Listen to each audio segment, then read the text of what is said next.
तो चलिए आज एक ऐसे सफर पर निकलते हैं जो सिर्फ फिजिक्स की हदों से कहीं कहीं आगे जाता है। हम बात करेंगे खुद असलियत के आर्किटेक्चर की।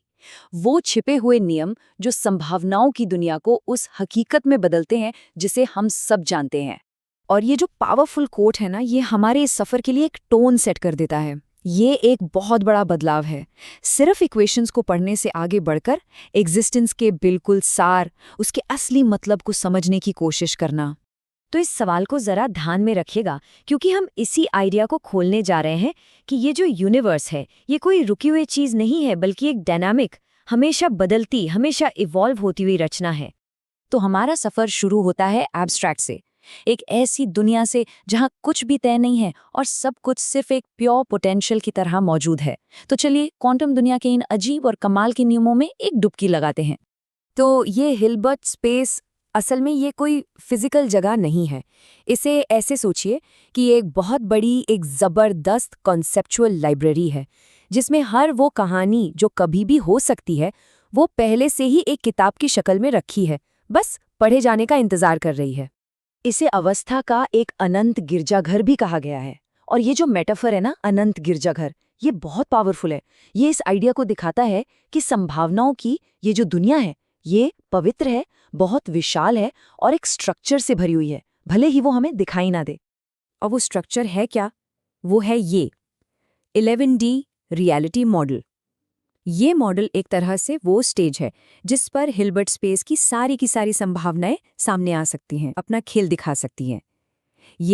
ये हमारे एग्जिस्टेंस का ढांचा है, उसका फ्रेमवर्क है।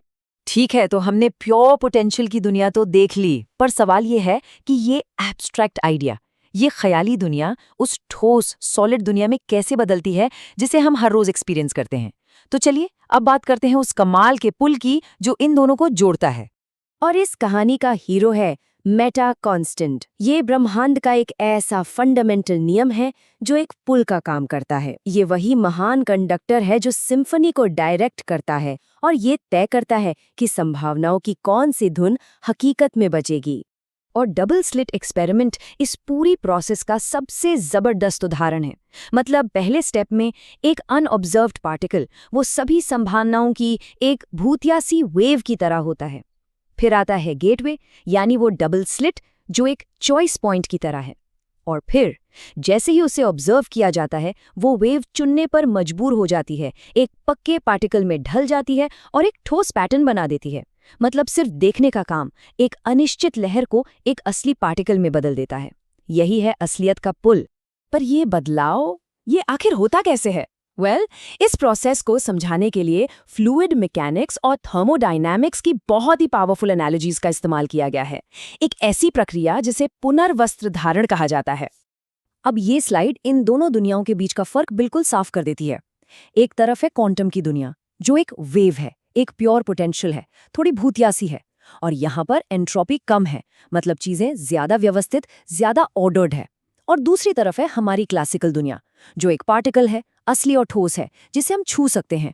और यहाँ एंट्रोपी ज्यादा है, मतलब चीजें ज्यादा बिखरी हुई, ज्यादा फैली हुई हैं। और ये शब्द पुनर्वस्त्राधारण, इसका मतलब बहुत गहरा है। इसका मतलब है क्वांटम भूत की अनंत क्षमता को क्लासिकल असलियत के, कह सकते हैं कि परिमित वस्त्र पहनाना। ये कुछ ऐसा है जैसे किसी एब्स्ट्रैक्ट आत्मा को एक फिजिकल शरीर दिया जा रहा हो, या किसी आइडिया को एक ठोस शक्ल दी जा रही हो। और ये कमाल का आइडिया है जो दिखाता है कि हमारी ठोस असलियत शायद है क्या। ब्रह्मांड एक तरल माध्यम है, हम बूंदें हैं जो सोचती हैं कि हम अलग हैं, लेकिन हम अपनी ही गति की लहरों पर सर्फिंग कर रहे हैं। ये विचार कि हम अलग अलग कण नहीं बल्कि एक विशाल जुड़े हुए तरल में सिर्फ लहरें हैं, ये तो सब कुछ बदल देता है ना? तो अगर असलियत वाकई एक पार्टिसिपेटरी सिस्टम है, मतलब जिसमें हम भी हिस्सा ले रहे हैं, तो फिर हम सबके लिए यानी पार्टिसिपेंट्स के लिए इसका क्या मतलब है? अब यहाँ से जो विश्लेषण है वो थोड़ा स्पेक्युलेटिव हो जाता है, पर सच मानिए ये बहुत ही दिलचस्प है।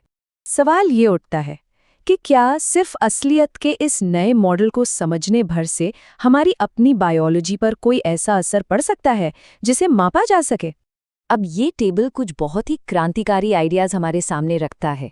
जैसे 11D रियलिटी मॉडल को समझने से हो सकता है कि हमारे ब्रेन की प्रोसेसिंग ज़्यादा ऊंचे डायमेंशंस में होने लगे, या फिर जो फ्लूइड मैकेनिक्स वाला आइडिया है उससे हमारे सेरेब्रोस्पाइनल फ्लूइड की रिदम बेहतर हो जाए। और मेटा कांस्टेंट वाला आइडिया, वो शायद हमारे अंदर के ऑब्जर्वर इफेक्ट को स्थिर कर सकता है और हमारे डीएनए के लेवल पर भी शायद एक ऐसा बदलाव ला सकता है जो केओस यानी एंट्रोपी से ऑर्डर यानी नेगेंट्रोपी की तरफ ले जाए। ये साइंस और स्पिरिचुअलिटी के बीच की लकीर को बिल्कुल धुंधला कर देता है। तो चलिए अब इन सारे कॉन्सेप्ट्स को एक साथ लाते हैं एक फाइनल बहुत ही गहरे आइडिया में, जो कि चेतना यानी कॉन्शियसनेस की प्रकृति के बारे में है।